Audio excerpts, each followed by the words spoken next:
एक राज्य में एक बार एक सन्यासी आया और सीधा राजा के महल में चला गया।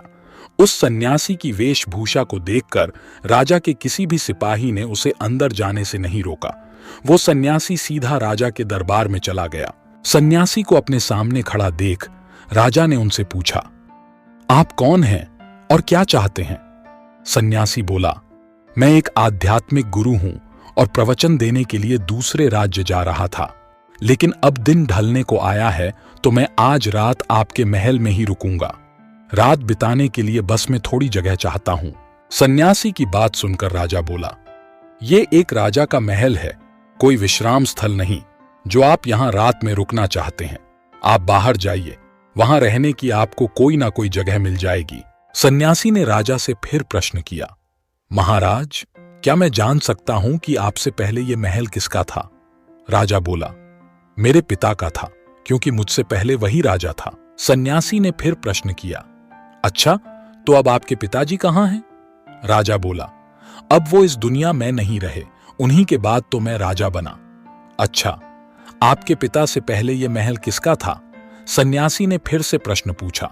राजा को अब गुस्सा आने लगा, लेकिन फिर भी उसने शांत होकर जवाब दिया, मेरे पिता से पहले यह महल मेरे दादाजी का था और अब वो भी इस दुनिया में नहीं है।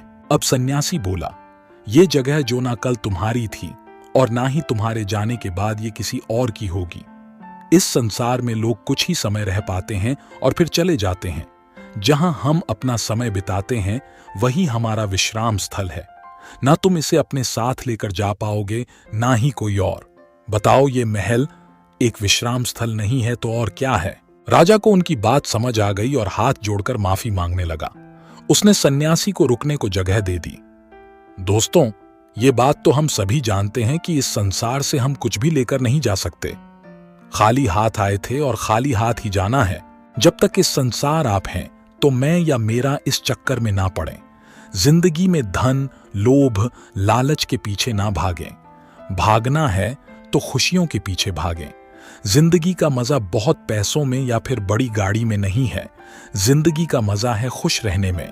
खुश रहो, क्योंकि दूसरे के पास चाहे बहुत पैसा है, लेकिन इस दुनिया से वो जाएगा खाली हाथ ही, और उसके धन का भोग कोई और करेगा। और अगर पैसा होकर भी आपका जीवन दुखों से भरा है तो आपकी जिंदगी अपने आप में ही बेकार है।